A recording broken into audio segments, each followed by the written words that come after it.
Good day, everyone. Today we have the pleasure of being joined by Constantin von Hoffmeister, the editor-in-chief of Arctos, responsible for the publication of the Arctos published books, as well as the Arctos journal, the social media presence, and basically most of the things that go on with Arctos media in general. Mr. von Hoffmeister, it is a great pleasure to have you here today to speak to Feniks. Well, thank you for having me. I appreciate it. As some of the listeners might already know, you are also yourself a published author with Arctos. You have so far written two books that have been published. One of them being Esoteric Trumpism, and the second one, the one that we're actually talking about mostly today, is Multipolarity, which is your recent publication from, I believe, last month. This book is basically the direct lead up to why we wanted to have this conversation with you, because I think it is quite an interesting topic and quite a topical subject that ties in with the current events that we see developing, especially in a sort of speeding maelstrom ever since the second presidency of Donald Trump in the United States of America, which was, of course, so far, the big, let's say, unipolar world power until recently. So I would just like to have a bit of a back and forth conversation. I have a few questions that I would like to ask, but for the rest, if there is anything you want to mention about the book or about your insights about it, feel free to just lay it out there. Of course, first and foremost, as a general question, I would like to ask, what exactly inspired you to write this book? Which events in the world or which political thinkers and so on inspired you to write this book, and right now this collection of, in some ways it's a collection of essays, right? And like with several subjects that tie together under the broad spectrum of multipolarity and the multipolar world. Well, I was inspired to write the book because I've always been interested in the topic of multipolarity and also the topic of Eurasianism as expounded by the Russian philosopher Alexander Dugin. I first moved to Russia, to Moscow, in 2005 and met Alexander Dugin, so 20 years ago. In 2005, there was a conference in the town of Alexandrov, which is about 2 or 3 hours by car from Moscow. And Ivan Grozny, the Russian Tsar in the West, better known as Ivan the Terrible, for historical reasons, he moved the court from the Kremlin in Moscow to the Kremlin in the town of Alexandrov, and he stayed there for a while. And Alexander Dugin, at that time, wanted to organize a conference, which was then the founding conference of the Eurasianist youth movement. So the conference took place in the Kremlin, in the town of Alexandrov, in the throne room from which Ivan Grozny reigned, basically. Yes.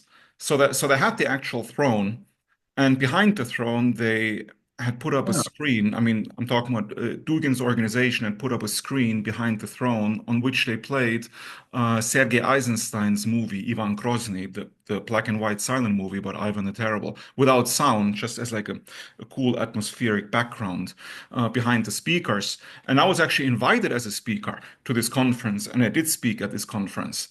So there were a lot of, Alexander Dugin obviously spoke. He was the keynote speaker. And an American friend of mine also spoke. This American friend of mine is actually the one that introduced me to Alexander Dugin at the time. And he was managing the English version of the Eurasianist website at the time. So Alexander Dugin, I suppose, wanted the conference to be more international. And this is why he also invited me, because, well, he had an American speaker and now he also had a German speaker, and not only Russian speakers. Yes, so in my speech back then, I was talking about the importance of the Russian-German relationship, basically, and the possibility of a Russian-German alliance. Yes, I mean, many National Bolshevik thinkers like Ernst Enikish in the 1920s and 1930s, and later Francis Parker Yockey, the American geopolitical thinker in the 1950s, yes, Jean Thiriart, who was Mm. originally a member of the Waffen-SS in World War II, but after World War II became very much pro-Soviet. Yes, so all these thinkers thought it was absolutely imperative for Europe as a civilizational entity. I mean, in order for this entity to be independent, it had to basically enter into a partnership with Russia. So to create like what Carl Schmitt called a great space, a Großraum, yes, from Lisbon to Vladivostok, like a gigantic empire, basically. And this empire, I Mm. think, would be unbeatable in the world, right? Because you would have the technological know-how of the Germans, yes, which is, of course, world famous, obviously, and you have the endless natural resources of Russia. Yes, I mean, I mean this combination is just it's unbeatable, right? And I found it quite fascinating, and I thought it was a glorious vision because I'm pretty much a romantic poet at heart. Yes, so I had this like I noticed in reading yeah, the so I had this like I thought the vision was really glorious to have this Magna Europa, this Imperium Europa, basically, where you have the Western Europe married with Russia and Eastern Europe to create one large space, one large superpower, basically. And well, I'm not the only one. A lot of people had this idea, this vision, and this is what I was talking about in my speech.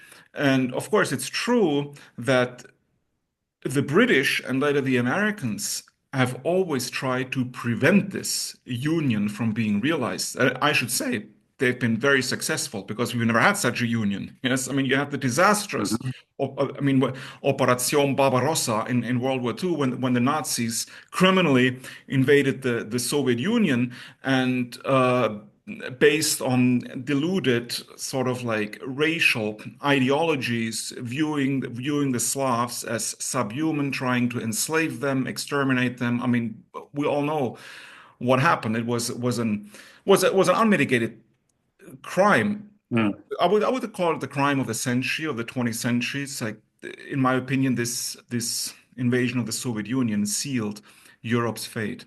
Yes, and then of course, then at the end of World War II, you had the German Democratic Republic, the socialist East Germany, which, in my opinion, was modeled on sort of Prussian values. Yes, I mean the national Bolshevik thinker Ernst Niekisch, who I mentioned earlier, he lived in the German Democratic Republic right after the war, after he was freed from prison because the Nazis imprisoned him for his pro-Soviet beliefs.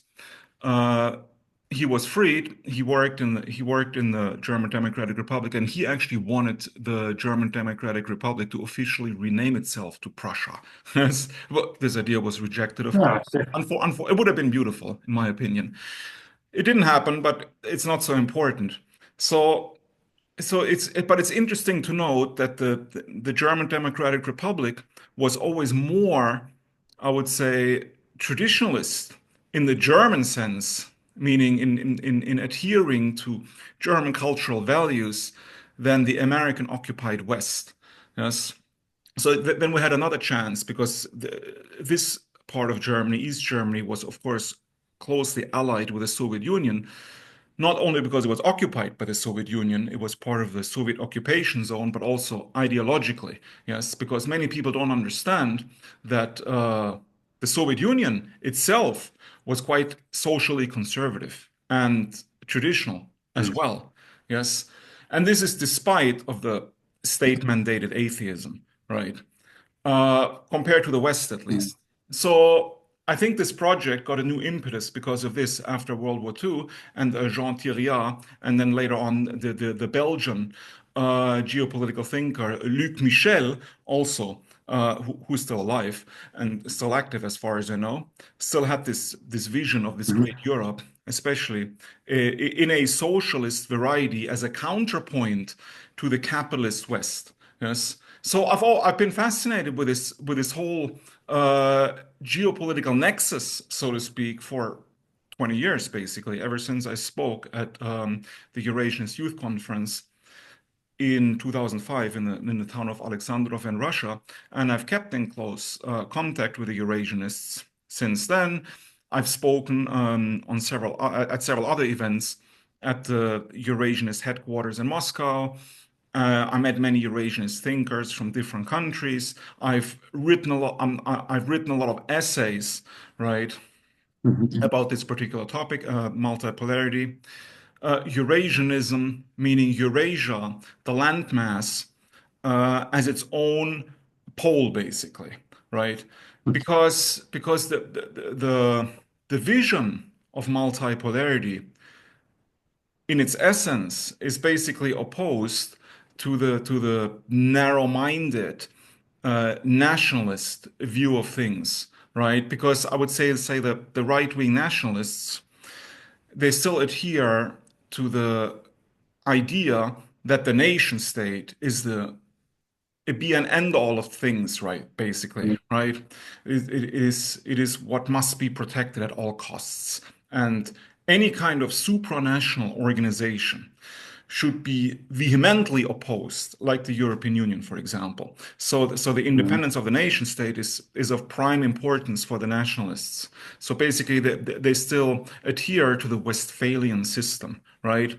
While I think Eurasianist thinkers like Alexander Dugin, Jean Thiriat, they believe that today the age of nation states is already over, right? Because nation states have become irrelevant. And now we live in Mhm. 2025, and I think now it is very, very apparent, in my opinion, that nation states with no sovereignty are basically completely unimportant, right? I mean, Alexander Dugin had a great quote last week. He said that um, sovereign nations don't matter, right? Only sovereign civilizations matter. And he's Mhm. absolutely correct, right? Because now we have the age of great civilizations, which is what multipolarity is all about. And the reason I wrote this book now is because after I wrote my book about the phenomenon of Trumpism, esoteric Trumpism, which was published in January of 2024. I mean, I already predicted that Donald Trump is basically um, sort of like a symbol, because I'm not so much interested in Donald Trump as the man, but more in Donald Trump as a symbol. What he represents, the movement he represents, sort of like the paradigm change. And after the election of Donald Trump in November, which I predicted, right? I mean, I was quite certain that he would be elected. After the election of Donald Trump, I mean, the paradigm shift that we're witnessing has completely gone into overdrive, in my opinion. I mean, so many things are happening right now geopolitically so fast.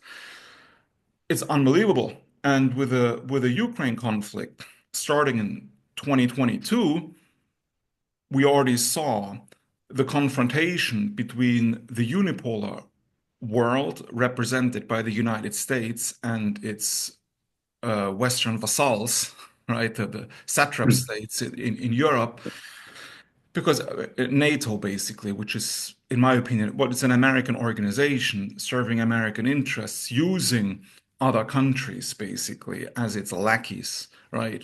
And then, but now we had actual resistance basically from different actors globally to this Western-dominated unipolar moment, the unipolar moment came into existence after the bipolar world order, which was established in 1945, where the world was divided into two zones, basically the American zone and the Soviet zone, right? But with the collapse of the Soviet Union, we had the unipolar world order, where pretty much the United States was not only a superpower, but a hyperpower, right? Because it was uncontested. But I think with the Ukraine conflict, I mean, even before the Ukraine conflict, but with the Ukraine conflict starting in 2022, I mean, it became more and more apparent that there is a deep division in the world going on right now. And this division is the liberal, capitalist, unipolar world order trying at all costs to hold on to its power, basically. And then we have the more traditionalist, I wouldn't say anti-capitalist because that wouldn't exactly be correct, but not liberal capitalist, right? And definitely more traditionalist multipolar order, trying to resist the unipolar hegemony, right? So in my opinion, I mean, the Ukraine conflict could be considered a sort of proxy war between these two ideologies, basically represented by the West on the one hand, and by the other actors, foremost Russia on the other, right? So in 2022, I was already thinking, like this is a completely new phenomenon. We live in a completely different world, right? All of a sudden, basically. And this is when the idea also germinated in my head that something foundational needs to be written about this. That's very interesting. Thank you for a very deep digging explanation of events indeed that led you to write this. And yeah, I think I definitely agree with the 2022 in particular being somewhat of a change, or not somewhat, but actually an absolute focal point in which world history has basically changed. Right? I remember actually, incidentally, thinking that back then I was still active within politics in Belgium. Let's say I was an active member of not necessarily a mainstream party, but a party on the left, which was active in parliament, which had its roots within the Belgian system. And I was hoping at that point, I had a significant hope that that these movements, in this case, a Marxist movement, would understand, the fundamental change that was happening and would basically jump to the occasion to support the multipolar world and support the changes coming, in particular from Russia. And it was a big disappointment, but also an eye-opener for me when that didn't happen. When it turns out that at the end of the day, the entire political system in the West basically pulled on the same side of the rope. The only difference is in the votes on how much weapons had to be sent to Ukraine, there was some bickering, there was some disagreement. But at the end of the day, almost everyone in every mainstream party, let's say, in Western Europe, seemed to agree, that we all had to, defend against the quote unquote Russian hordes that were trampling over us from the steppes in the east. Right? That's basically that idea. So there was at that point in those years, I remember, very little available in Europe and in the English language in general from a different point of view, especially since a lot of books, like for example those of Alexander Dugin, basically became either like deliberately and officially banned or pulled out of Amazon and all the bookstores and everything.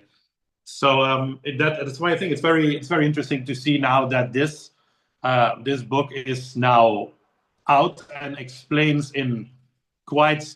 It's poetic. It's very, like you said, it's romantic poetry at some points, but at other points, in general it is quite an easy and straightforward read, I find. And so I think it's quite interesting to see from a perspective of a person such as yourself, right, living in the West, born and raised in the West, right, to see how that perspective can shift. You spoke already about a few figures and thinkers that influence you, most importantly perhaps being Alexander Dugin, because you met him personally back in 2005 and you spoke at that conference of the Eurasian Youth Movement. A few other mentions were made, like Jean Thiriard, which is of course very interesting for us in Feniks, considering the fact that Jean Thiriard was Belgian after all. You may, I'm not sure if you know or if everyone who watches this knows, but like we have as one of our ideological geopolitical thinkers within Feniks or involved with the Feniks movement is Robert Steukers, who is also a geopolitical Eurasianist. Yeah, Robert Steukers. I know him personally. I've talked to him several times on the phone. Okay, yeah. Yeah, I saw him now. We had an event in Feniks last weekend, so yeah, I saw him there as well. Like it's always interesting to speak to him and to hear about his personal. He has had personal acquaintance and personal cooperation at some points with people like Alain de Benoit, Guillaume Fay, and Alexander Dugin himself as well. My next question would be, like, aside from the people that were mentioned, for example, Dr. Alexander Dugin, who would you consider your main ideological influences? Like, I see a lot of names that appear, like Alain de Benoit appears, Guillaume Fay appears in your book as well. Who do you consider your main steering ideological influences? Both the ones that you have met and the ones that you just have read books from. Well, as you've just mentioned, Guillaume Fay, I think, is Mm. definitely one of my top influences. I would say that Alexander Dugin and Guillaume Fay both are my main influences. Well, Alexander Dugin, Mm. because of his concept of a multipolarity, Guillaume Fay, because of his concept of archaeofuturism, which I find Mm. very appealing because it is very optimistic and gives credit to the Faustian spirit of the West. Yes, because the Mm. Faustian spirit of the West, I mean, this whole concept of the Faustian spirit, I would say, goes back to the figure of Dr. Faustus from the Middle Ages, right? I mean, there have been several Yeah. plays written about him. The most famous one is by Goethe, of course, called Faust, but also Christopher Marlowe, Shakespeare's contemporary, he wrote a play called Dr. Faustus, right? And well, the whole idea of the Faustian spirit is that basically Western man has the innate urge, right, to always go further, to overcome boundaries and frontiers and expand, right? I mean, this is why we had these phenomena like Christopher Columbus, for example, crossing the ocean, Yeah. the Spanish colonizing South America. Then you had, I mean, the Vikings, Leif Erikson, discovering, quote unquote, the North American continent. We have Neil Armstrong walking on the moon. All the rockets, I mean, a lot of the rockets and spaceships from NASA are named after Greek gods, basically. Yes, for a reason, right? Mm. Because all of these are expressions of the Faustian spirit. Even I would say the medieval cathedrals, like in France and Germany, with their very, very large towers with their spires reaching towards the sky. Even these are expressions of the Faustian spirit, in my opinion, despite, say, the official Christian surface, right? Because I think Christianity Okay. itself had to adapt in Europe to pay tribute to the Faustian spirit, basically. And I think the cathedrals are the perfect expression of this. Then, when you talk about the Faustian spirit, you also have to mention Oswald Spengler, right? And Oswald Yeah. Spengler, the German philosopher, I would say is probably the third most important influence for me. Well, he wrote a book in the 1920s called The Decline of the West, so over 100 Mm. years ago, right? In which he already predicted the downfall of our civilization. And according to Oswald Spengler, it is the Faustian spirit which becomes most manifest in the late declining stage of a civilization. So he had a sort of ambivalent attitude towards Faustianism, right? And I would say he was a fatalist, yes, because he thought it was Yeah. inevitable. Quite Well, the negative. death of a civilization, or actually, I should say the death of a culture, because according to Oswald Spengler, a civilization is basically a decaying culture. He viewed cultures as something positive, but civilizations as something negative. And he said that a culture turns into a civilization in its late stage when it becomes very decadent and too dependent on technology. Yeah. Yes. And well, he viewed cultures as organisms, basically, right?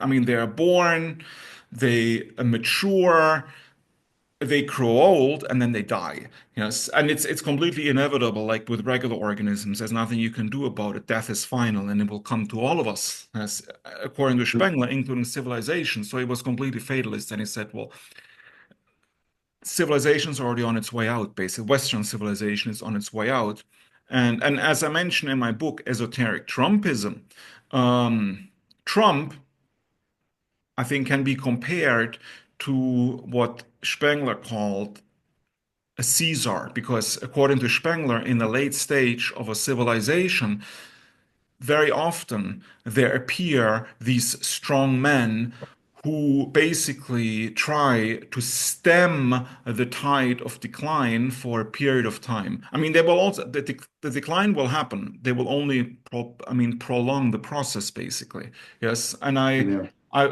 I consider Trump such a person, right? A strong man, like Putin or Orban, the same. Yes, I mean these figures, these strong men that appear now that basically fight against this degenerate liberal democratic decay, basically. Yes. And Guillaume Faye, to go back to Guillaume Faye, the French philosopher, archaeofuturism was his concept was archaeofuturism, right? And he basically said that we should not fight against progress, I mean technological progress, because it is futile, right? We should not become a Luddites, basically. It is very silly Mm. because the genie of technology is already out of the bottle. We will not be able to put it back in. So, I mean, I know many people on the right and also many people on the left, right? They rail against technology, especially like artificial intelligence now, right? Like some people even say it is satanic, right? It is evil, it Mm. must be stopped, it must be controlled, etc. In my opinion, all of this is it's reactionary, right? In my opinion, in a negative way, right? Because it first of all because it's not possible, right? And it's not even desirable because what's the point of trying to limit technological progress, especially if this kind of technology that we will witness in the future might even be beneficial to mankind. And Guillaume Faye, who unfortunately died several years ago, and he Mm. wasn't that old. I knew him personally. I also met him in Russia at a conference in 2006 where I spoke, and he spoke, and we had a lot of drinks afterwards and interesting discussions about different topics. It was a fascinating man. I always compare him to the French symbolist poet Arthur Rimbaud, right? Because of his visions. Mm. He was equally Okay. visionary, right? So he basically said that we must embrace technology. We must not reject it. But like Evola, Julius Evola, the Italian philosopher, always speaks about riding the tiger Mm. of the Kali Yuga, right? Guillaume Yeah. Faye said basically, we must embrace technology, but we must harness it. We must control it for our own ends, and our ends are traditionalists, basically. That like we must respect our ancestors, we must respect our culture, our civilization. And he was speaking about European culture, European civilization, right? We must respect our ethnicity, basically, and use technology to further these aims, basically. That's the essence of archaeofuturism. And I can tell you that when we talk about Alexander Dugin, because I think I'm witnessing a change in Alexander Dugin's worldview, right? Because Alexander Mm. Dugin, I mean, up until even several months ago, he was his attitude towards technology and especially things like artificial intelligence was very, very negative, right? I mean, he Mm. said it's satanic, it's evil, and etc. But I think his stance has softened, right, with the election of Donald Trump and especially with Elon Musk in power, right? Because I think Elon Musk is basically the epitome of archaeofuturism in action, right? Because Mm. the new America that is being born right now under Donald Trump's leadership, I don't want to give Donald Trump the person too much credit because I view him more as like a trigger, basically, right? Mm. But it is the whole entire movement that is making it happen, and I think Elon Musk is instrumental in this. And I think the idea, for example, of colonizing Mars pays tribute to the Faustian spirit in a peaceful way, because, I mean, the problem with the Faustian spirit is that when the Faustian spirit is employed to colonize and subjugate other peoples, then it is, of course, a very bad thing, right? And it should not be Mm. condoned. But if it is employed for peaceful means like space exploration, I think it is very positive because then it has an outlet and it has a vision in the future again.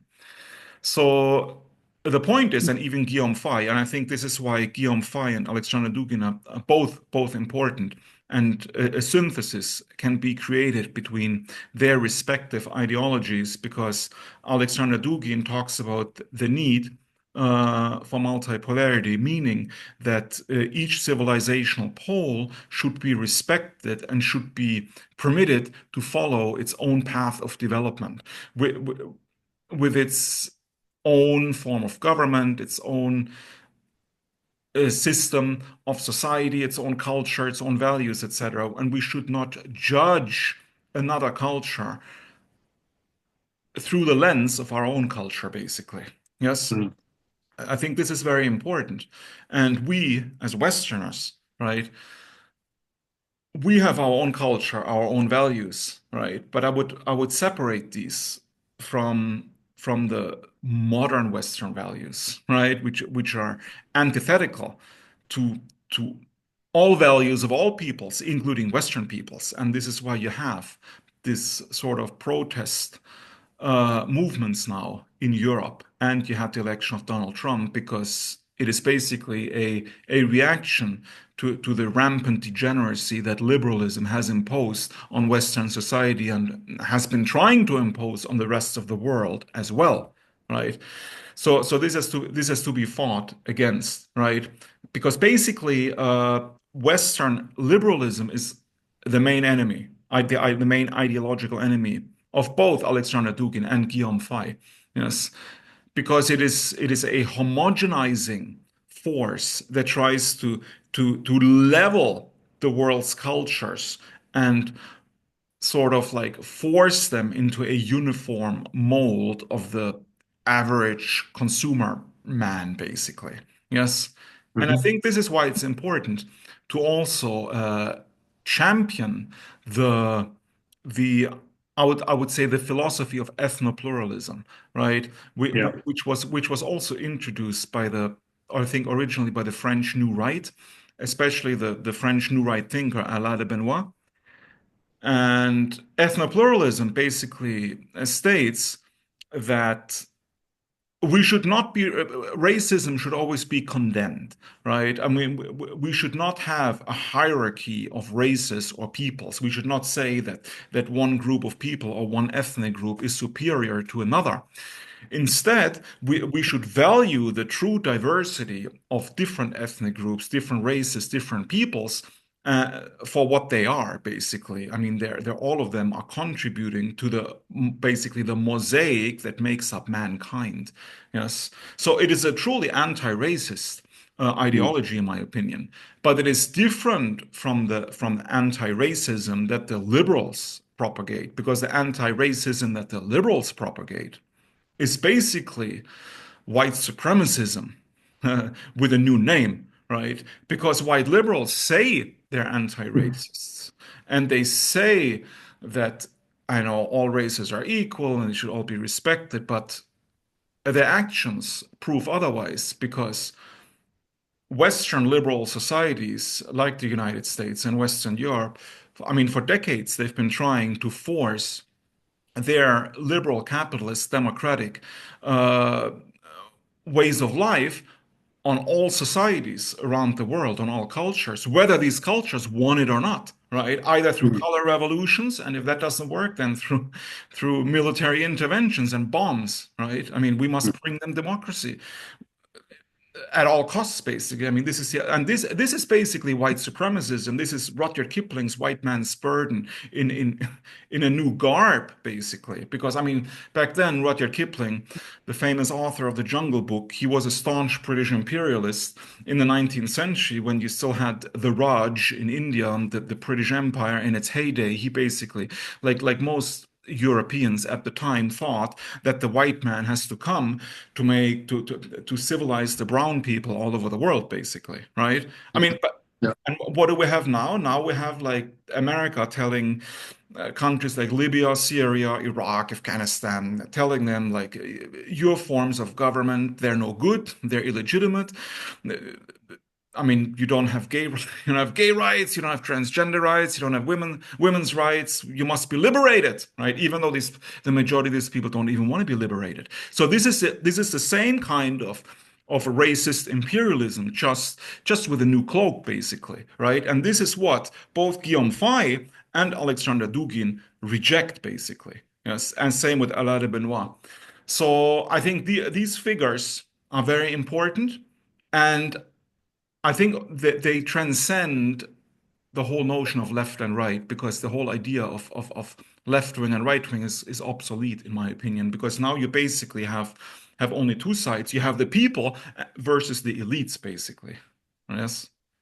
That's a very good point indeed. Yeah, the idea of going beyond, above and beyond the division left and right is very interesting phrasing, because that's exactly what Feniks is trying to do. That's one of the slogans basically that we use, incidentally, the beyond left and right, but against globalism. That's basically an idea that we use as well, that we also wrote down in our manifesto a few years ago. One interesting thing, just to get back on one of the things that you said, and that might tie in with the entire problem, if you can say it like that, of the traditional, or not traditional, of the typical, to use the word, right-wing nationalists, and the so-called conservatives, especially in Europe, and even also in North America, I think. This is a notion that I have noticed personally, and that I have some issue with when you talk to people who are anti-woke, anti-globalist, and so they start out with being against the madness that we see around us today, against the entire transgender agenda and everything. So it all sounds very interesting in the beginning, but when you really go to the root of what they're trying to stand for, a lot of these right-wing nationalists, they just oppose what they see as cultural Marxism. And then their solution is basically what they call a return, but it's usually a return to, at the very most, maybe like let's say the picket fence, American families of the 1950s, and in many cases, actually, the so-called conservative people basically want to return back to. It's like a nostalgia to their own youth back in the 1980s, 1990s. So they don't. I noticed that a lot. That's why I found it interesting. There is a certain point where you talk about the return of values, but then you've specifically mentioned like the glory of Europe as the time of the cathedrals and the basilicas that glorify God and everything, like to say the Holy Roman Empire. So I found it interesting that you go much further back to the original cultures and original civilizations of Europe. Because very often when I have discussions with people who are so-called anti-woke, the problem I have with them is that, at least in my personal humble opinion, is that they want to go back, let's say, but their return is basically a return to the time period that caused all of this mess that we have now to begin with. If you understand what I mean. Like they want to return back to the simpler times, but their simpler times is basically the unipolar world of the 1990s, let's say. What is your take on that issue? I don't know if you've noticed anything like that and the typical European right?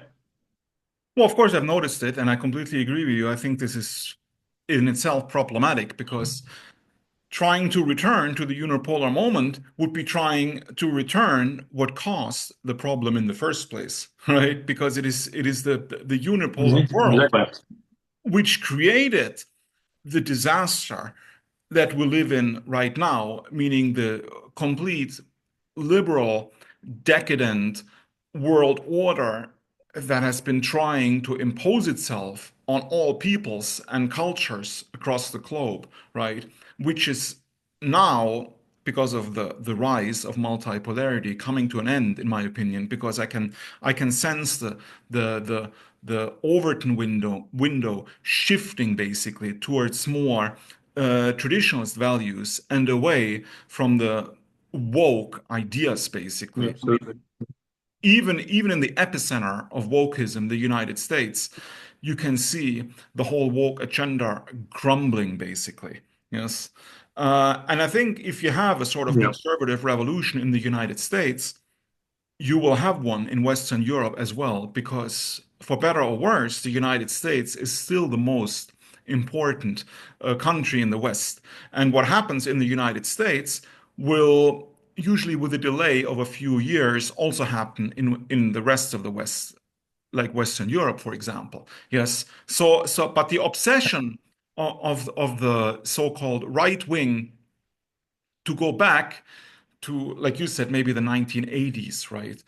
Or 1950s, white picket fence, right? Like nuclear family. You have these like postcards Mhm. of these happy American families sitting at the kitchen table, right? With a mailman, smiling mailman bringing the letters in the window in the background with a family dog happily like jumping around the mailman instead of biting him, right? So, I mean, th this is a sort of idyllic scenario that they sort of project and that they want to go back to. Of course, in my opinion, we can never go back to this, right? Because I mean, this is because it was the 1950s, so it was already the decay was already in process basically, because I think the decay started right after World War II, right? With World War II was pretty much the end of the traditionalist West, in my opinion, and it was still healthy. It was not as degenerate as it is today until maybe the beginning of, I would say, maybe beginning of the 1980s or maybe even mid 1980s when it really started, right? And then in the early 2000s it went into overdrive, and now we live in this complete madhouse basically that the West has become. So basically, yes, we need to go back much further to prevent this kind of a decline from ever taking place again. If we ever have a resurgence, because if we now ever have a renaissance in the West, triggered by the conservative revolution in the United States, if the West is becoming sane again, right? If it is healed of its insanity, basically, that it is suffering from at the moment, if this ever happens, then I think it's very important to make sure that a relapse will be made impossible. So a real focus on traditions, real Western traditions, are of supreme importance. And when I talk about um, Western traditions, I mean religious traditions, right? Because no tradition is as powerful as religion to influence people's mentality, but also people's behavior, right? And I think it is basically the secularization of the West that has greatly contributed to the cultural decay that that we suffer from. I myself, I would say, I would consider myself a cultural Christian, right?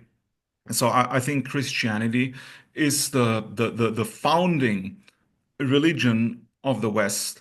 I mean, you have great Western thinkers from the right. You have, for example, Hilaire Belloc, right? Like he said that Europe is the church and the church is Europe, right? And of course, it's true.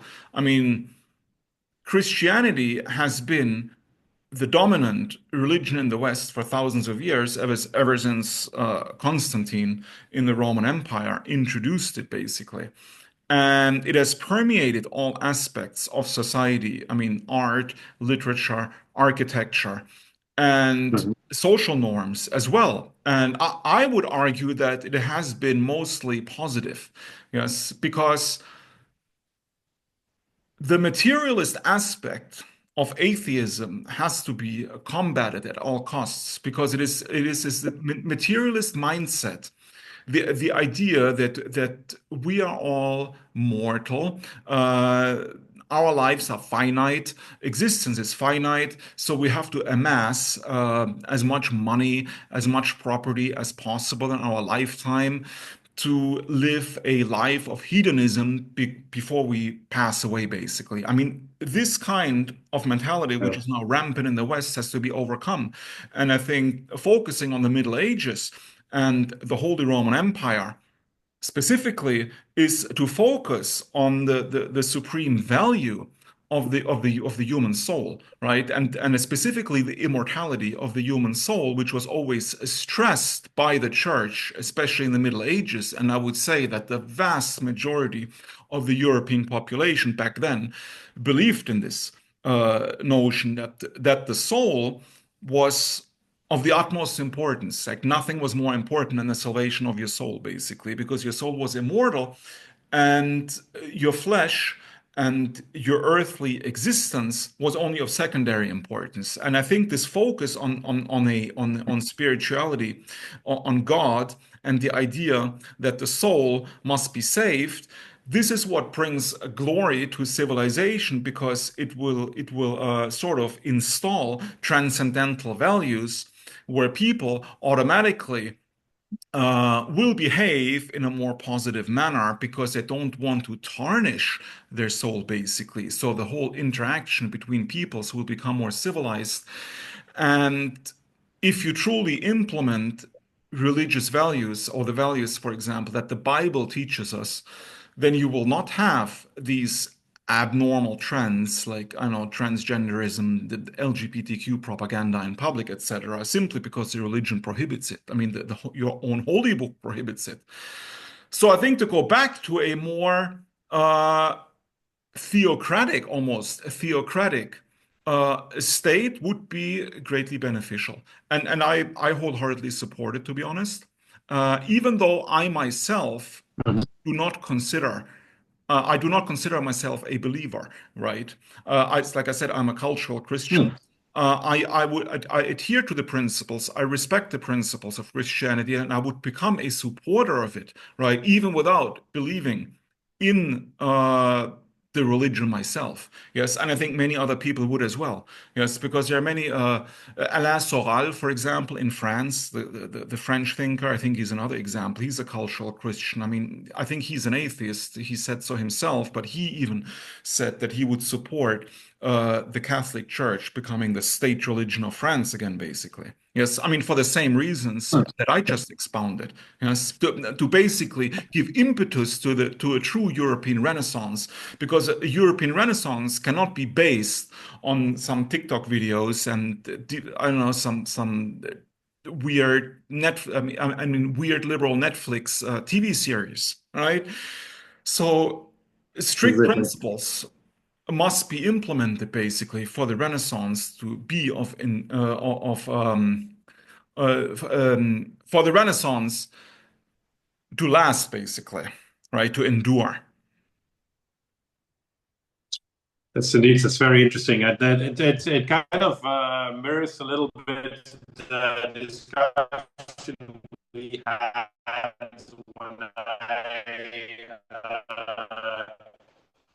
when when, when I was interviewed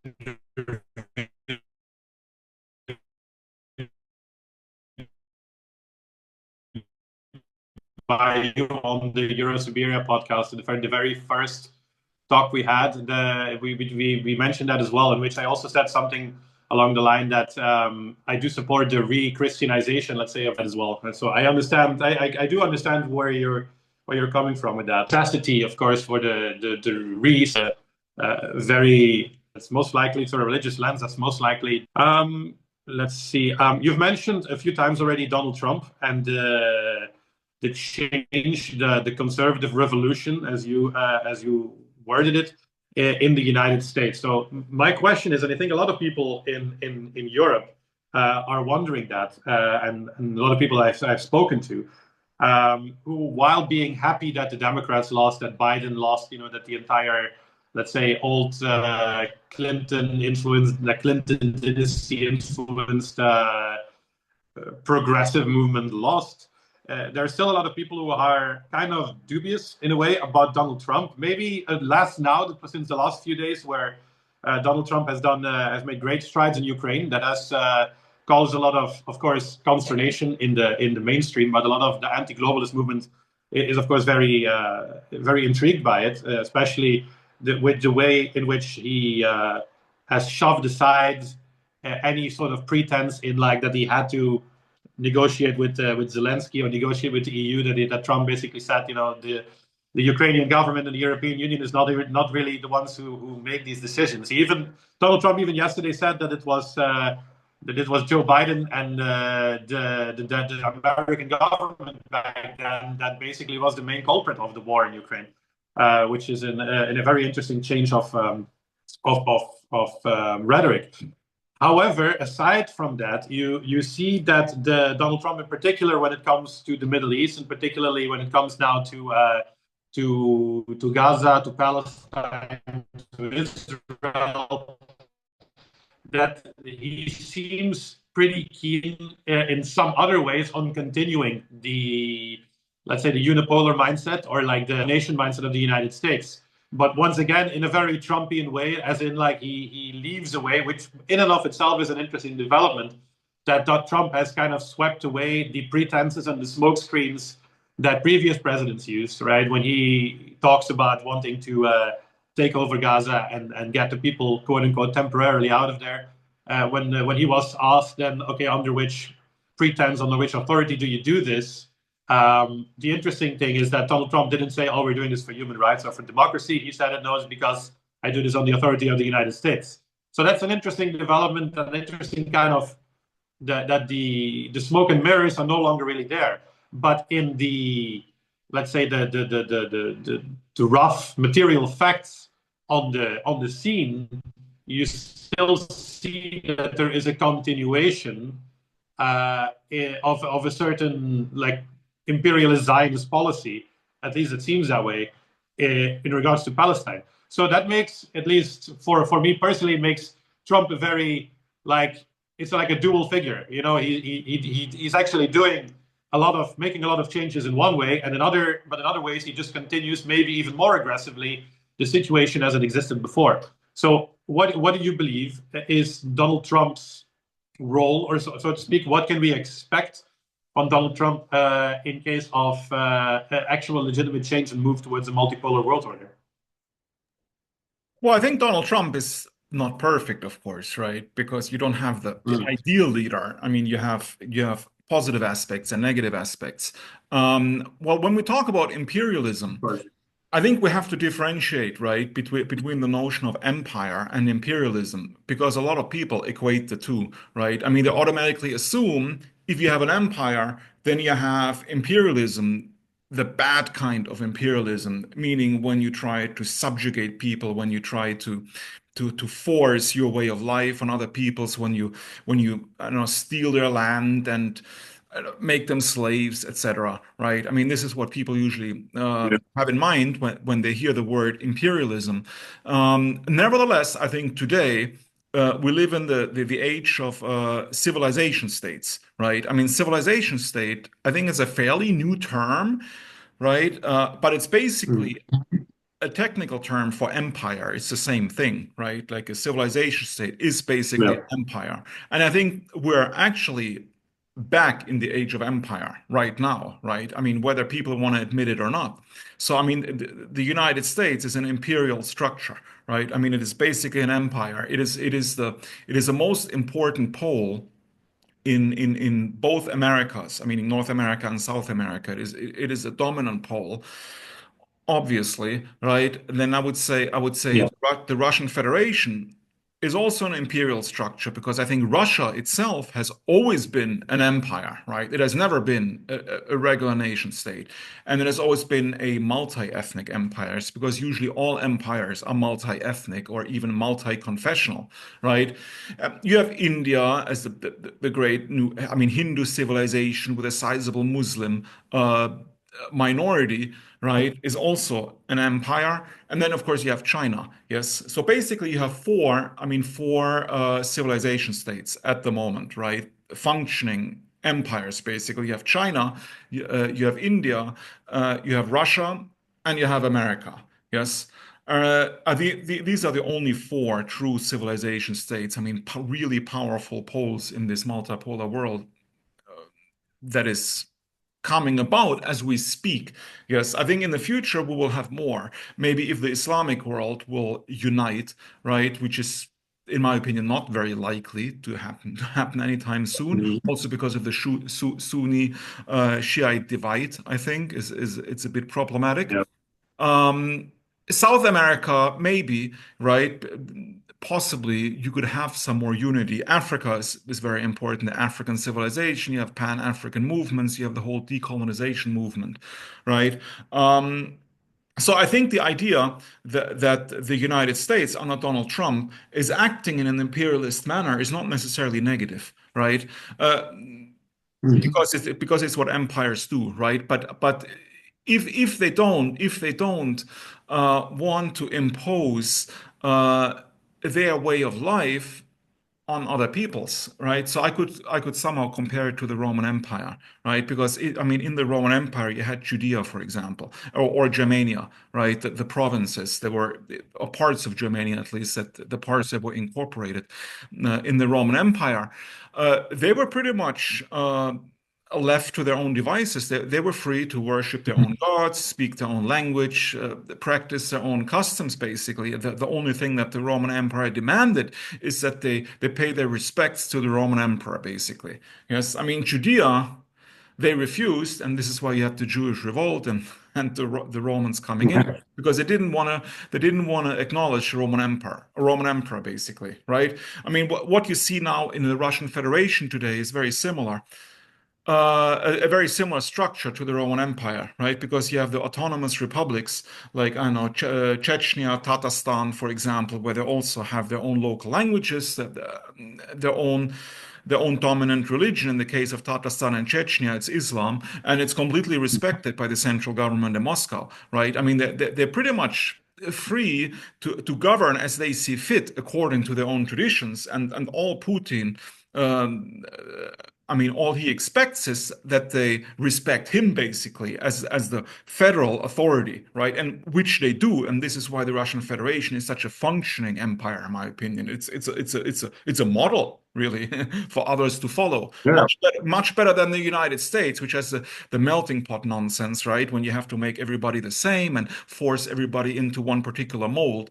So the ethno-pluralist aspect of empire is what needs to be stressed. So what you were saying about Donald Trump and the Middle East and Gaza, right? I mean, that can be explained very quickly, right? It's because of the Jewish lobby groups in the United States, obviously, and like IPAC, for example, and Jewish donors, and generally, I would say Trump's family, even with his daughter's husband, for example, right? I mean, Yeah. and a lot of his buddies. So and the general, like I would say, you have the large Zionist lobby. You have a lot of like Christian Zionists, that are Mhm. supportive of Trump, that support Israel, and I think this is, I mean, this is the reason in terms of realpolitik. This is why Trump is doing what he does in the Middle East.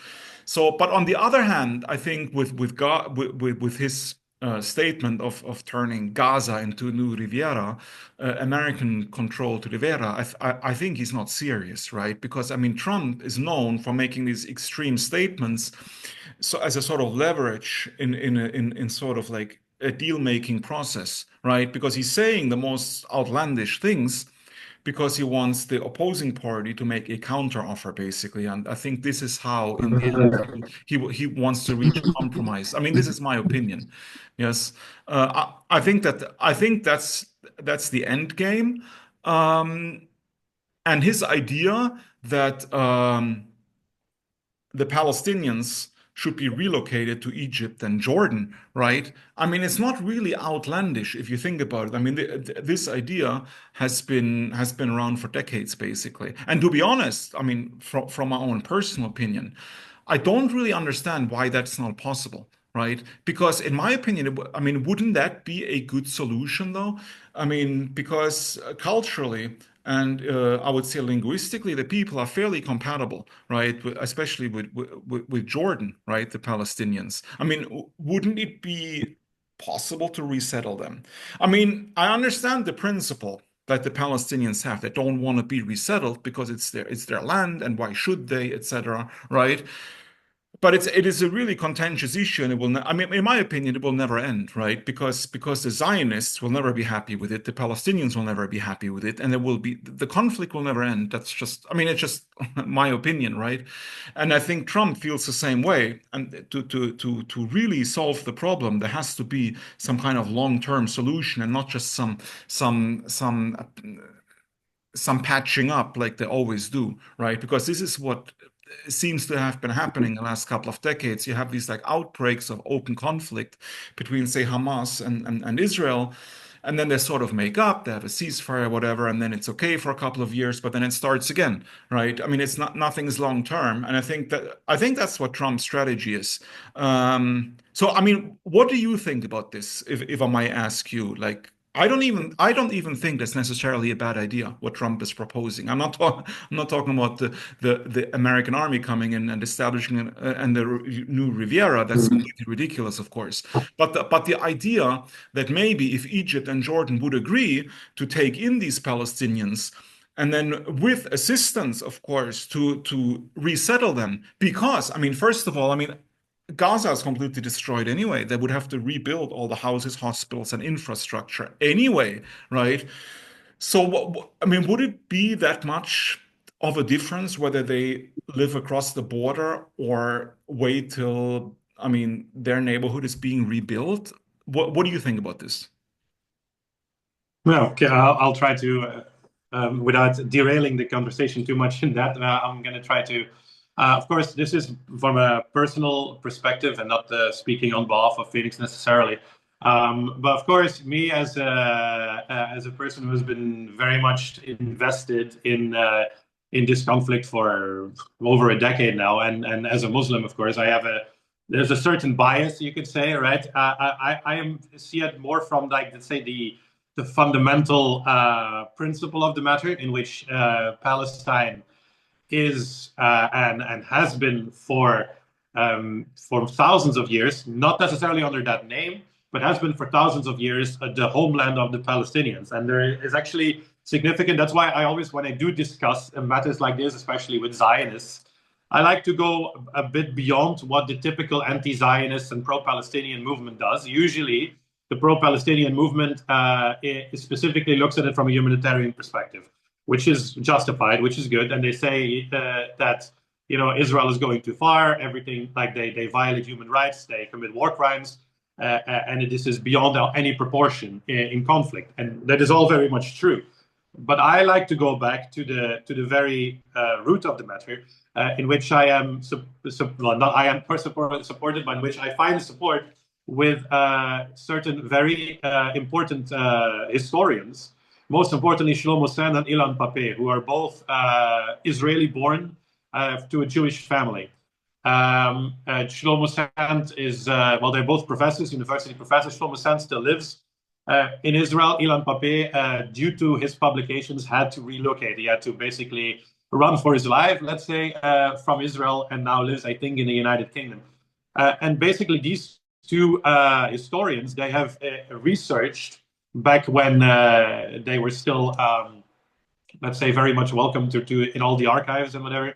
They have done extensive research in the archives of the IDF, of the precursors to the IDF, like the Haganah, the Irgun, the Zionist militias back in the day, and just in general Jewish sources. And basically, they have concluded, and this is now, it is generally accepted. It is just not taught so much because of Zionist pressure. The fact that Palestine, or as it used to be called, Canaan, was the land that these people lived on, and has been that land with the same people, more or less, for the past 2,000 years. So contrary to the idea that Zionists have, saying when they came in 1948 that this is their land because of the fact that they are Jewish, and that they were driven out by the Romans or driven out later by the Byzantines, by the Caliphates, and that now they are the descendants coming back to take their land. That this claim is wrong, and this has been supported by recent developments in archaeogenetic studies and in the studies of genetics in general. We know now that the Ashkenazi Jews, and this has come back in the news again because Elon Musk openly now said that he does consider Jews. He says Jews in general, but he says that Jews are white people. That has kind of ruffled a few feathers left and right, but it's a bit simplistic when he said that. But the majority of Jews, when we think of Jews, are Ashkenazi Jews. And Ashkenazi Jews are genetically apparently very closely related to Sicilians and to the Italians, to the Roman races, so to say, and to the Latin peoples. Which is quite interesting because of the fact that the Jewish Zionist historiography has always said that there is more or less a continued line of descendants, an ancestry all the way back to the Israelites, to the people from Israel and Judea who left the country back when the Romans came.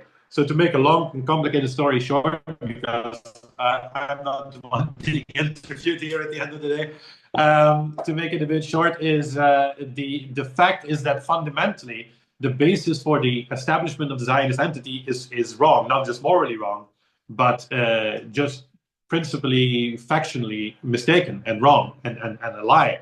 And the Palestinians are not, like what Zionists like us to believe, are not the descendants of Arab Muslims who came to live there after the Umayyads and the Abbasids later took the place from the Byzantines, for example.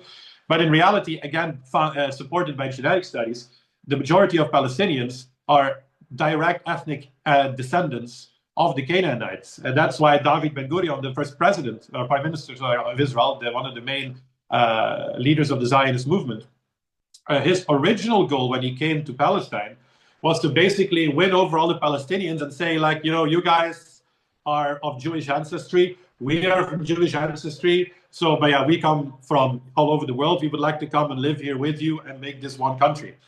But we want to take over like half of the land for that.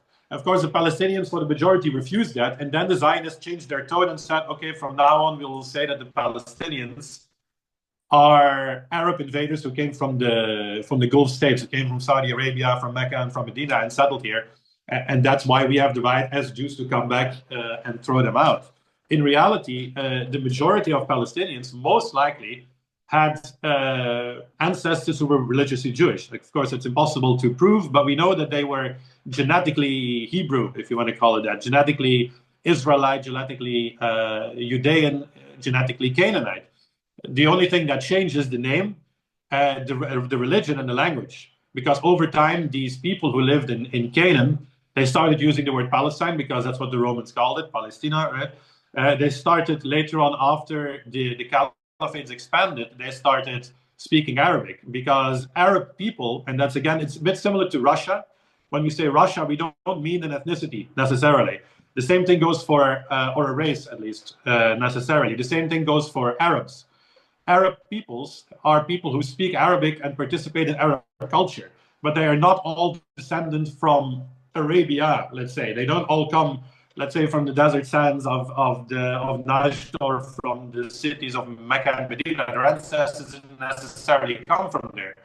Because we have Arab-speaking people in Morocco who are Amazigh, who are Berber. We have Arab-speaking people in Egypt who are not necessarily from the peninsula. So the same went for the Palestinian people. So it is fundamentally, at least in my opinion, fundamentally it is their land, and so they have the fundamental right to have that land, and not just Gaza and the West Bank, but the entirety of the land from which they were driven out in 1948 and 1967. The only question, and that's of course where the big problem is, and I'm going to leave it at that. The only question is, how are you going to solve that now that there are, of course, also millions of Jewish migrants and the descendants of Jewish migrants living there in the land that they call Israel? And then you are talking about the entire negotiation. Are we talking two-state, one-state solution? I think actually the funny thing is the solution was already kind of given in 1949 when the United Nations, and this was with the support, of course, of the US, otherwise it would never have passed the Security Council. The United Nations passed a motion in a resolution, which is still valid and still enforced today, that obligates the new Israeli states to allow every single Palestinian to return, who was replaced in the 1948 war, to return to the country and fully participate as citizens in a democratic state. If you do that now, of course, 80 years have passed almost. If you do that now, that means all the Palestinians and their descendants who live abroad, by UN demand, should be allowed to return. And then in that case, you don't even need the Jews to move out anymore, because if they return, then the Palestinians will have a demographic majority in the country and can basically just vote their own country back. So obviously, the Zionists don't want to allow that, and they have the weapons and the arms and the bombs to make it to prevent it from happening. But the solution was there, and even the U.S. government back then, before the Zionist lobby fully took over, the U.S. government back then supported them. That's So that's the answer to of course. your question. No, well, thank you. I appreciate it, and I completely understand your position, right? But I would compare the situation to say the ethnic replacement of Germans after World War II from certain eastern territories like what is now Poland and even Russia, the Kaliningrad region, which was all East Prussia at the time and an integral part of the German Empire. And I mean, millions and millions were forcefully evicted basically from their ancestral homes right after the end of the war at the point of guns basically, right? I mean, many perished in these forced marches, etc. And now it's been, I mean, now these territories have been Poland and Russia for, I don't know, almost 80 years, right? I mean, 80 years exactly, pretty much. Yeah. Yes.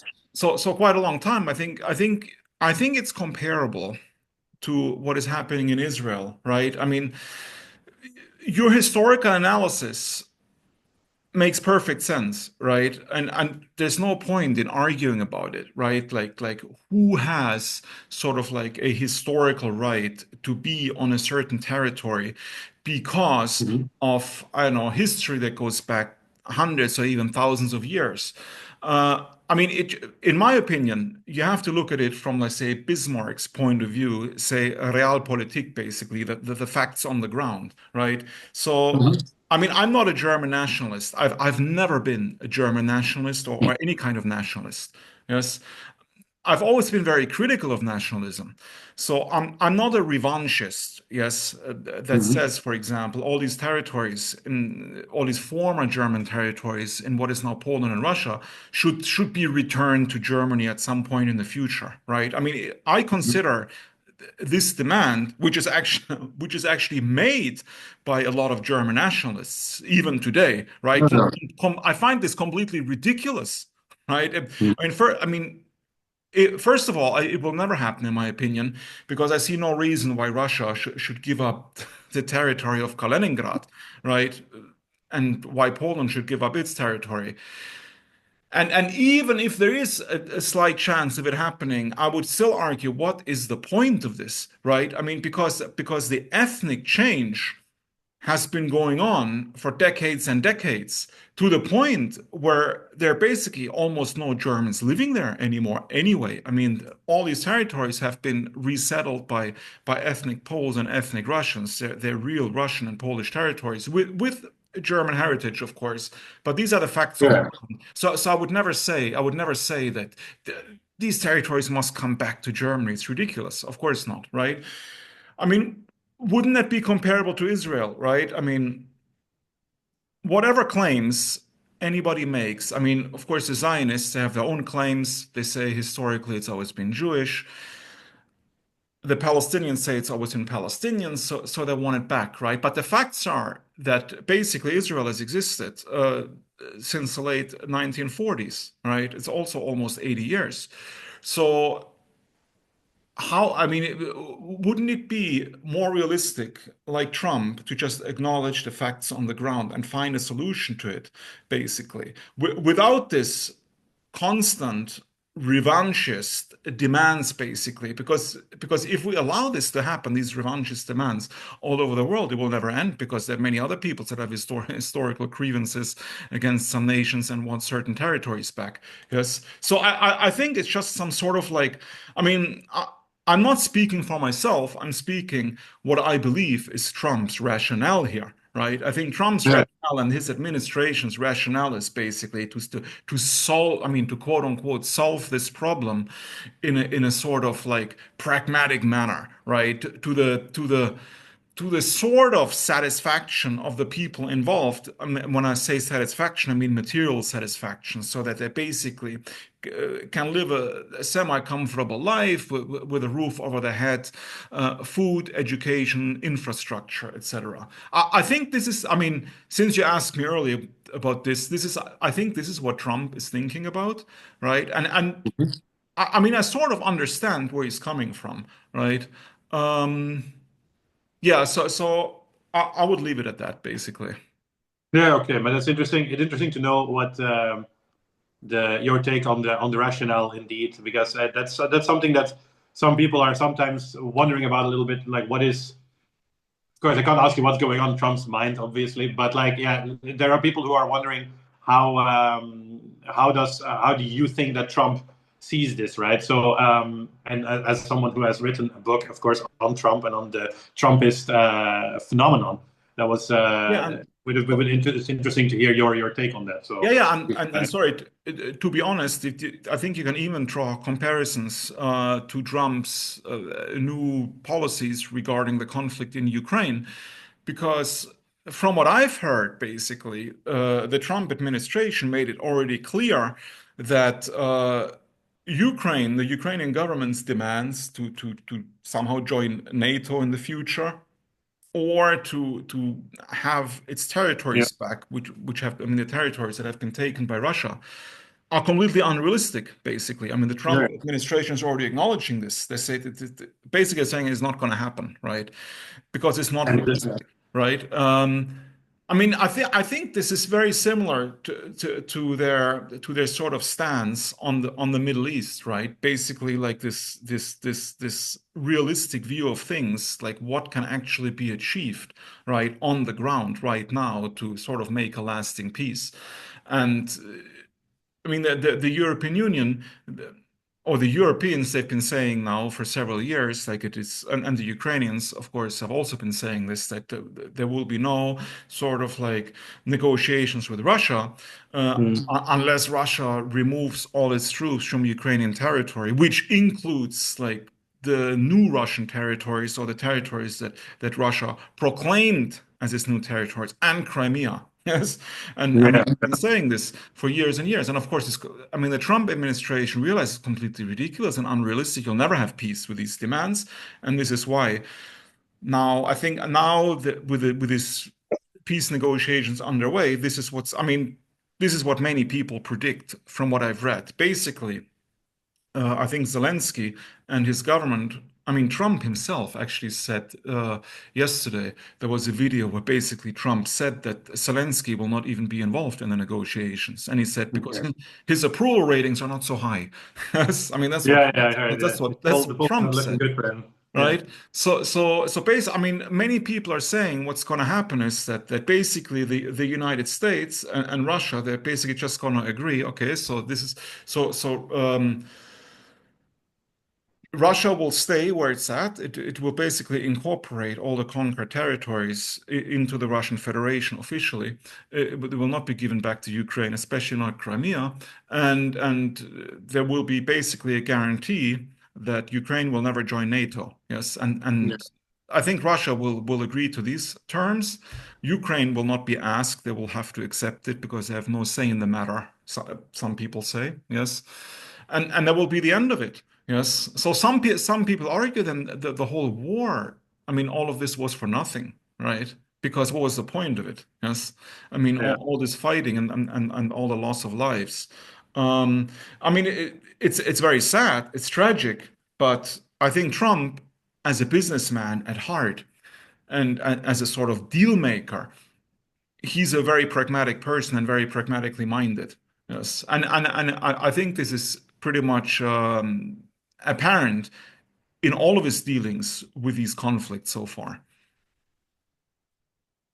Yeah, and incidentally, yesterday about Ukraine, the NATO leadership, let's say the former Prime Minister of the Netherlands, Mark Rutte, who is now the official chief of NATO, he has already caved as well. He has basically said that membership of Ukraine in NATO was never on the table anyway. That is, which is of course a lie because membership of Ukraine into NATO was promised back already in 2008. So, but they're already rewriting history to basically not make it look like they have been defeated as badly as they really have by saying like, oh yeah, sure, we can agree to no membership of Ukraine in NATO because we already didn't want to do that anyway.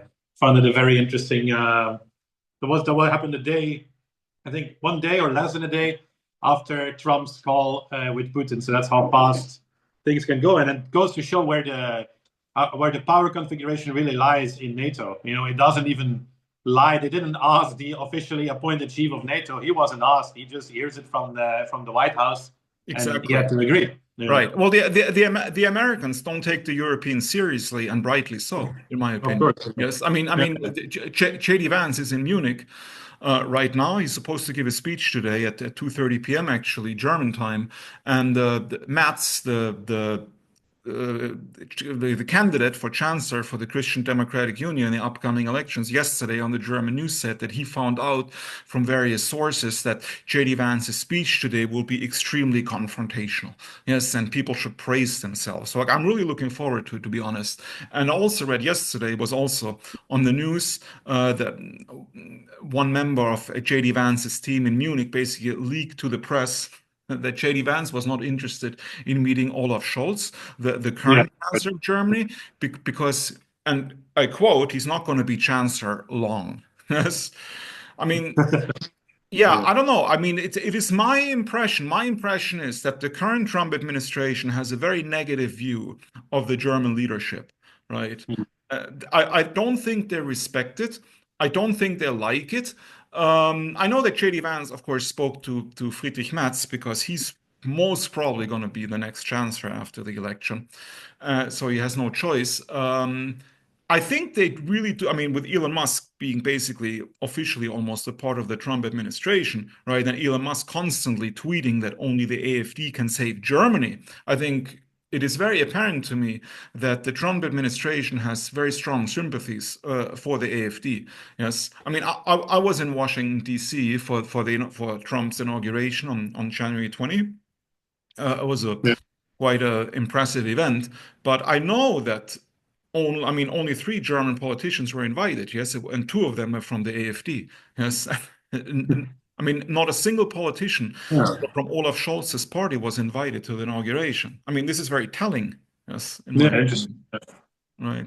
Yeah, indeed, that goes with the entire thing that I mentioned earlier, right? That the smoke screen is gone. Like Trump doesn't have the time or the energy. He doesn't want to put time or energy in upholding that facade that oh, we're all equal partners who defend the freedom and democracy of the West or something like that, right? Like it is refreshing in a way to see that being pulled away and just kind of get to the hard facts of geopolitics as it Exactly. Yeah. exists So, well, now. I think this is why I think it's a return to geopolitics, basically, where Mm. basically, like, well, and Trump leads the way in this because he pretty much says like it is all about power politics, and basically nations have no friends, right? They have maybe strategic alliances, strategic partners for a period of time, but nations or states don't have friends, right? I mean, this is just true. Yes, you have pragmatic relationships, basically, right? Mutually beneficial relationships. Exactly. And this is what Trump is revealing right now, the new stance of the United States. I think, though, the Europeans, and especially the European Union, they're ideologically driven, right? Because they actually believe in all these like so-called Western values that they preach, and they say Yeah. like we have this like ideological relationship with the United States because they share our values, not because of pragmatic reasons, but purely ideological reasons. And I think Yeah. Trump has made it very clear this is not the case. Yes. And yeah, I mean, J.D. Vance, Exactly. before Trump was elected, was interviewed.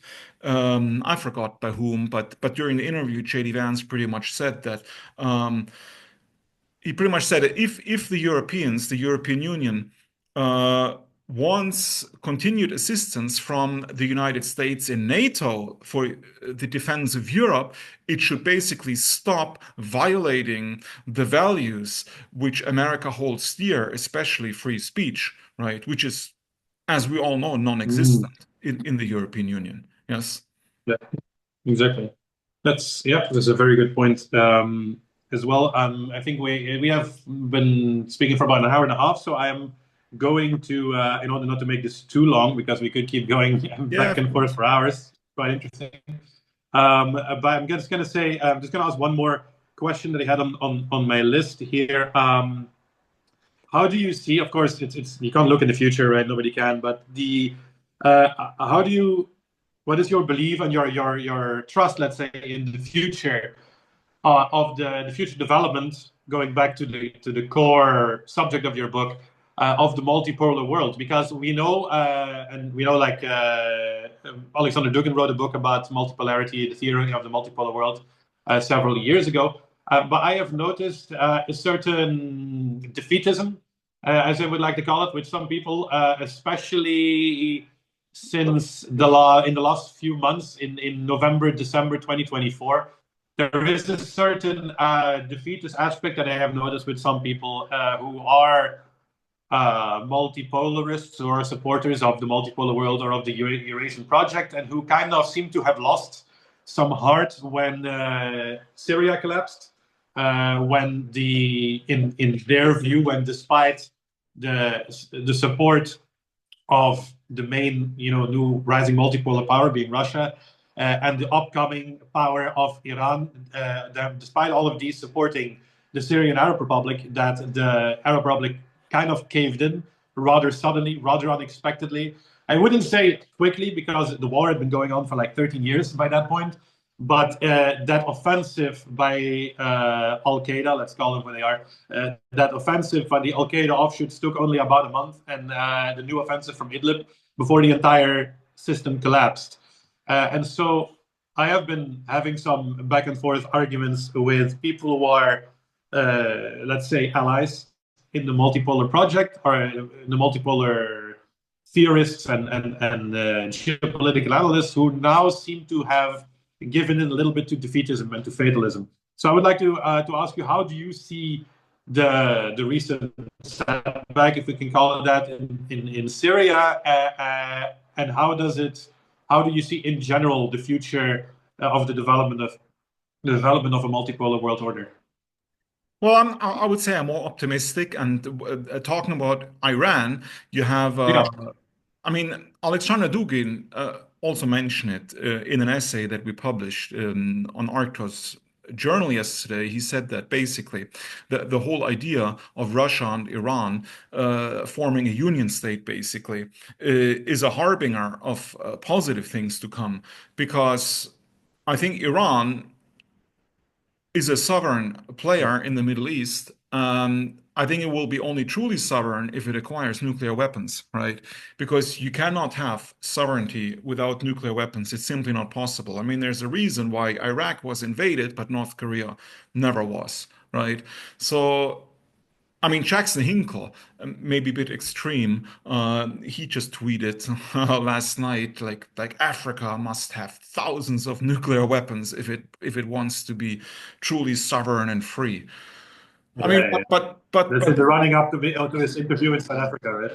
Yeah. probably right. Well, which is, I think, what's just happening right now, I guess. Yeah, I mean, in my opinion, he's right though, in essence, yes, because you cannot have true sovereignty without being able to defend yourself against nuclear powers, right? So you must have nuclear weapons yourself as a deterrence, and nuclear weapons are the only deterrents that actually work, right? So I think countries like North Korea entering into some sort of deal with the United States, as Donald Trump envisions, to try to convince them to give up their nuclear weapons program, will never work. And they would be very foolish in doing so. And I don't think they are, and I don't think they will. Right. So, I mean, these poles in the multipolar world that are now rising and coming into prominence should first be defined. Like, what is an actual pole, right? So a pole is basically a pole in the multipolar world is a truly sovereign state civilization. And so far, we only really have four poles, right? Like, we have the United States, we have the Russian Federation, we have India and China. These are the four poles of the multipolar world at the moment, right? Because only these Mhm. four entities are basically imperial structures with nuclear weapons, with true sovereignty, yes, and with enough power and leverage to follow their own path. But I think the process of de-dollarization, for example, is continuing apace, and I think the United States itself is to blame for it. Right. I mean, I know Donald Trump wants to stop it. Like, he threatened tariffs, he threatened BRICS, the BRICS nations, stop like refusing a dollar, or we will put tariffs on your countries, we will punish you. I think this is just going to delay the inevitable because de-dollarization is going to happen anyway. And it has to happen because countries don't want to be blackmailed by the United States because they can see what is happening to countries that don't follow. Exactly. So, like the liberal mandate, they're showered with sanctions basically and are cut off from SWIFT and the Western payment systems, etc.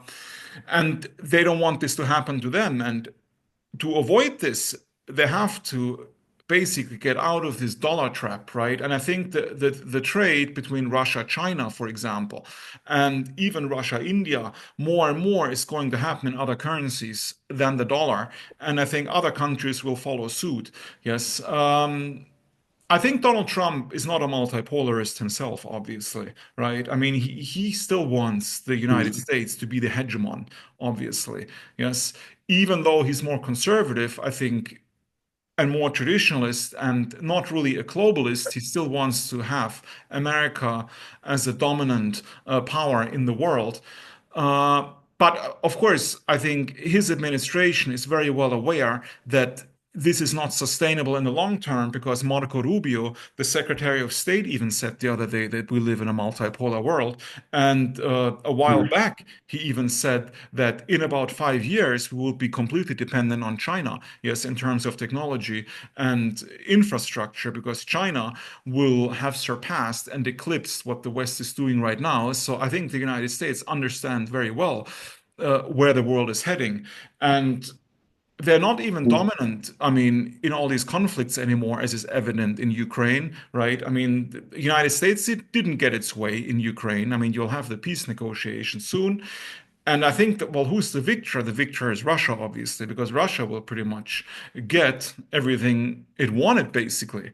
And the United States did not get its way. And I think the same is true in the Middle East, right? I mean, it does not always get its way anymore as it did in the past. And it is very well aware of this. And other countries are also aware of this. So they see the weakness of the United States, and a lot of them are going to drift away from America's sphere of influence towards the other players even. Yes, and I think this development, there are setbacks, as you mentioned, but there are always setbacks, of course, with Of course, everything. yeah. But it will still continue, and I think we're still heading in the right direction. And with that note of eschatological optimism, we can end the interview. Would like to thank you very much for coming on the program, Constantin von Hoffmeister, editor-in-chief of Arctos. I think we had a very interesting conversation, and I think the viewers, the people of Feniks, and whoever is watching this, is going to be watching this is going to be very interested, and will have learned a lot. I know I have. So thank you once again. Well, thank you for having me. I appreciate it. Have a good day. See you next. You too.